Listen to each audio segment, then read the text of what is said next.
الأربعة بأنفسهم جميعا في سبيل نصرة الإمام الحسين، واحدا تلو الآخر سقطوا شهداء وهم يدافعون ببسالة وشجاعة نادرة.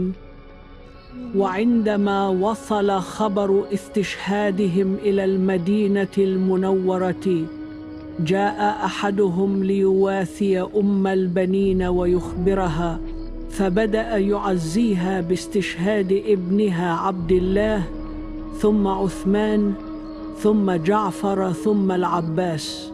يا حبيبتي، هل تعلمين ماذا فعلت هذه الأم العظيمة؟ في كل مرة كانت تسأل بقلب موجوع: لا تخبرني عن أولادي، أخبرني عن سيد الحسين، هل نجا؟ هل هو بخير؟ وعندما جاءها الخبر اليقين بأن الحسين قد استشهد أيضاً، انكسر قلبها كسرة لا تجبر. قالت مقولتها الخالدة التي تدل على عظمة وفائها: لقد قطعت نياط قلبي فداك يا أبا عبد الله. يا سارة، لقد أحبت أم البنين الحسين أكثر من أولادها الأربعة، وأحست بالحزن الأكبر لفقده، لأنه كان ابن الزهراء، ولأنها وعدت أن تكون خادمة لهم، ولم تنش حزنها أبداً.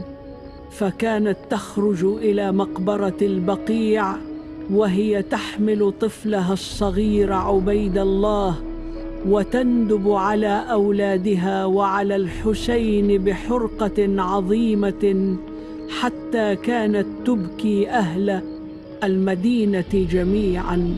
لهذا يا سارة، عندما أقول السلام عليك يا أم البنين، فإنني أسلم على سيدة الوفاء، على الأم التي قدمت أروع درس في الحب والإيثار والتضحية، وجعلت كل شيء فداء للإمام الحسين عليه السلام. رحم الله هذه الروح الطاهرة وجمعنا بها.